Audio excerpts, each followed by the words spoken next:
agency level, we're making sure that manufacturers have access to the capital they need, but we can't do that if we're not fighting fraud. So we've modified our loan applications to have citizenship verification, to make sure we have birth dates, common sense principles around lending that the Biden administration had waived. They waived $450 million of fees in 1 year. We're restoring that for the American taxpayer. And the American taxpayer, as tax day approaches, April 15th, they need to know that this cabinet, this administration, and thank you Elon Musk and Doge for fighting for the American taxpayer to make sure that their hard-earned dollars are well spent, that they have a return on investment for this country, and that we're fighting for them just as you are every single day. So thank you, Mr. President.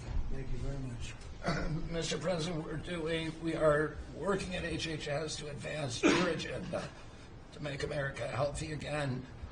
I'm working with Lee Zeldin to reassess the fluoride rules based upon the August release by the National Toxicity Program of new science that shows a direct inverse correlation between exposure to fluoride and IQ loss, particularly in children.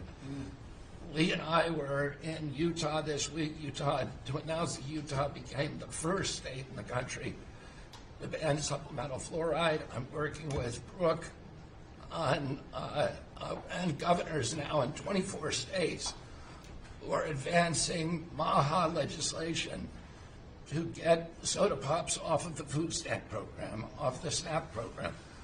We've launched Operation Stork Speed to get the bad chemicals out of baby formula. We're working with governors across the country to get good food into the school lunch programs and to get rid of food chemical dyes and other bad chemicals that are in our food. We've shown now that this directly affects academic performance, violence in the schools, and mental health, as well as physical health.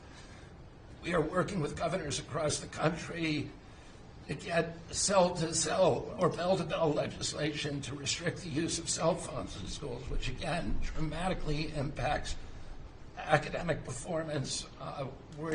Today we announced a dramatic reduction in animal testing at NIH and FDA. We're going to switch over to AI, which we've now found is much more precise in identifying the impacts of toxics in various products.